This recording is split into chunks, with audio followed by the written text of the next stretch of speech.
राजद के सीनियर नेता शिवानंद तिवारी का कहना है कि समाज बुरी तरह से जातियों में बटा हुआ है। उन्होंने कहा है कि हमारे समाज के इस गंभीर रोग को ही ध्यान में रखते हुए उच्च न्यायपालिका में भी आरक्षण लागू किए जाने की मांग बहुत दिनों से की जा रही है। 2001 में ही करिया मुंडा की अध्यक्षता में गठित भारतीय संसद की संयुक्त संसदीय समिति ने उच्च न्यायपालिका में जजों की नियुक्ति में आरक्षण की अनुशंसा की थी।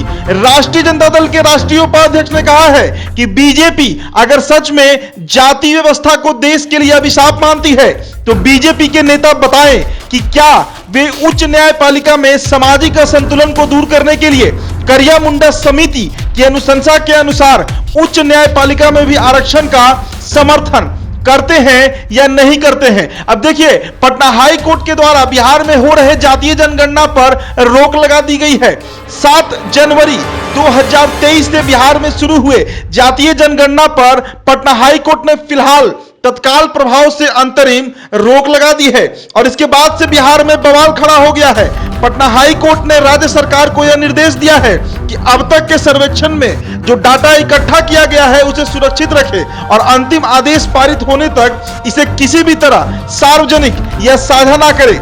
कोर्ट ने इस संबंध में सरकार से यह भी पूछा है कि जब विधायिका के पास कानून बनाने की शक्ति है तो दोनों सदनों से जाति आधारित सर्वे का प्रस्ताव पारित कराकर कैबिनेट से मंजूरी क्यों ली गई। कोर्ट के आदेश के बाद आरजेडी के वरिष्ठ नेता और पार्टी के राष्ट्रीय उपाध्यक्ष शिवानंद तिवारी बीजेपी पर पूरी तरह भड़क गए हैं। आरजेडी के राष्ट्रीय उपाध्यक्ष लालू प्रसाद यादव के करीबी शिवानंद तिवारी का कहना है कि जातीय जनगणना पर हाई कोर्ट के फैसले पर बीजेपी जश्न क्यों मना रही है। शिवानंद तिवारी ने यह पूछा है कि क्या बीजेपी मजबूरी में जातीय सर्वेक्षण का समर्थन कर रही थी।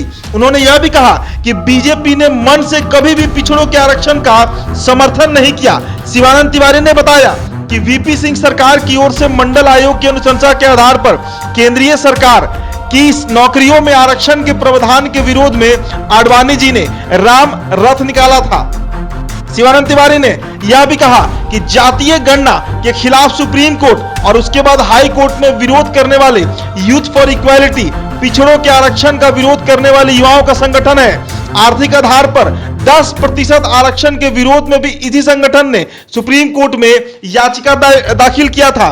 शिवानंद तिवारी ने कहा कि यूथ फॉर इक्वालिटी का कहना है कि समान वर्ग के आर्थिक रूप से कमजोर युवाओं को दिए जाने वाला आरक्षण अलग से नहीं बल्कि पिछड़े को दिए जाने वाले 27% आरक्षण के भीतर दिया जाना चाहिए।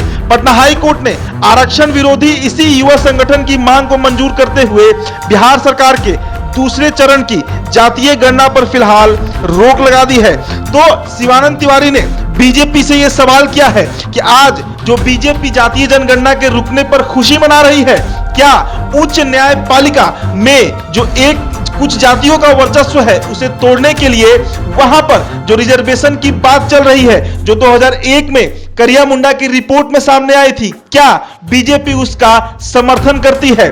और कहीं ना कहीं से लेकर अब देखिए बिहार में राजनीति जो है वो जातीय जनगणना को लेकर तेज हो गई है। बीजेपी के लोग इसे पूरी तरीके से नीतीश कुमार का फेलियर बता रहे हैं, तो वहीं तेजस्वी यादव से लेकर जदयू के सभी नेता इसके लिए बीजेपी को जिम्मेदार ठहरा रहे हैं।